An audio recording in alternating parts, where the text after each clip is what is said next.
Hey guys, today on Camp Outside, we're going to take a look at campsite 116 at Fort DeSoto Park in Pinellas County. Check it out.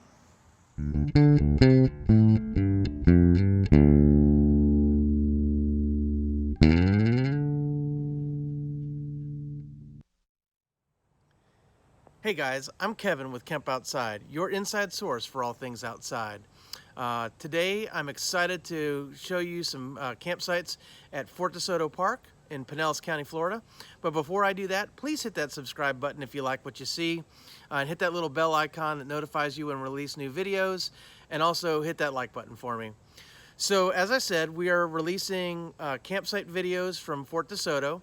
And the whole idea behind these videos is that it's really hard to reserve a campsite from the websites, whether it's Reserve America or a different system. Oftentimes they only give you one or a couple of photos, and it makes it hard to decide whether that's a campsite you want. So we're going across America and shooting empty campsites all over the place. And we shot a bunch of campsites at Fort DeSoto. We shot 183. So we're going to be producing these videos and putting them out. I'll put a list of all the videos that we release in the description. So as we release new videos, I'll update that with new video links so you can check those out. So Fort DeSoto is an awesome park. If you haven't yet, check out my video on an overview of Fort DeSoto Park, as well as my overview of the campground. And I'll put those links in the description as well. And so like I said, we're shooting all these empty campsites to help you make a better decision when you're trying to reserve a campsite on whatever website you're using. So check out the video, and I really hope you have a great time when you go camping at Fort DeSoto. Thanks for watching. The campground for Fort DeSoto is on the main entrance road just south of the boat ramp. The majority of the campground is on St. Christopher Key, and it's surrounded by the Mullet Key Bayou. It has a quick access to the water. Site 116 is in Area 2, which is suitable for all camping units, both RVs and tents, and is pet friendly.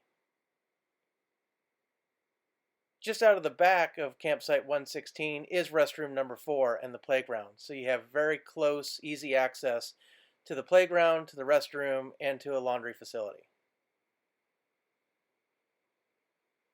Site 116 is a back-end site. It's not as deep as some of the other sites, but it is still plenty deep, and it has a trash receptacle just outside on the entrance road. It has a picnic table and a charcoal grill, and it has electric and water hookup. There are no campfire rings at Fort DeSoto, and ground fires are not allowed, but you can either bring a fire pit from home, or you can rent one from the camp store for $3 per night.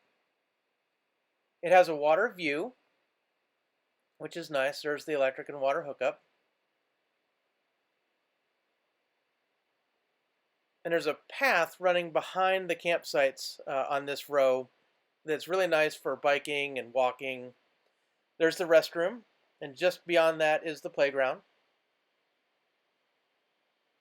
There's some mangroves that line the water by the seawall, but there are plenty of access points for fishing.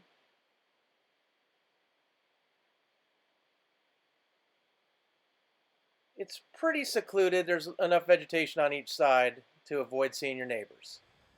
So I hope you found that video useful.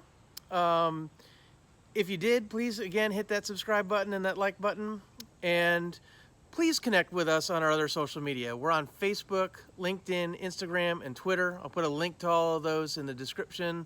Please connect with us, and we'd also love to hear from you. If you've camped at Fort DeSoto, if you have a favorite campsite, drop that in the comments for fellow outsiders. And if you have any ideas on things that people should do there, different experiences you've had, drop those in the comments as well. So guys, two things I want to mention at the end of this video are two things that you really need to consider when camping at Fort DeSoto. And number one is the bugs. Depending on time of year, the mosquitoes can be pretty bad, but the no-see-ums can be downright awful. And if you've never experienced no-see-ums, they're these little biting insects, and they just can make your life miserable. It's incredible, makes your skin incredibly itchy. And so you definitely want good bug repellent. If you can stand it, long pants and long sleeves will really help. but also, having, deep woods off, or, DEET, sportsman's spray, whatever it is. And then I also run thermocells. And if you don't know what thermocells are, I'm going to do a video on thermocells, and I'll drop that in the description once it's launched. But thermocells are these little appliances that burn butane. Have a little butane bottle, and it burns and it heats up a little plate, and there's a little wafer in there that emits a like a fume, and it's not really noticeable. You can smell it a little bit, but you can't smell it that much, and it helps keep the bugs away. And so I highly recommend, if you're going to Fort DeSoto, be prepared for the no-see-ums and be prepared for the mosquitoes. The second thing I want to bring up is that whenever you're camping on the water, weather can be quite an issue. When storm fronts move through the area and come on shore from the Gulf, the winds can be quite intense. The most intense winds are going to be on the campsites that are right on the water, that have a water view. And so you may want to consider that when you're camping. We've camped at Fort DeSoto a number of times, and every time we camp on the water, we get crappy weather.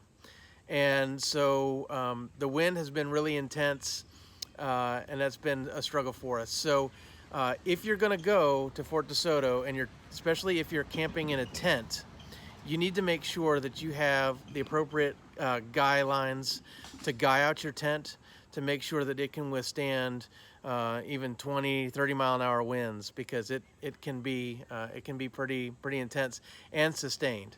So be prepared for the bugs, be prepared for the wind. Other than that, Fort DeSoto is an amazing place. I highly recommend it. Enjoy your trip, and let us know how it goes in the comments or on our other social media. Thanks for watching Camp Outside, guys. We will see you next time.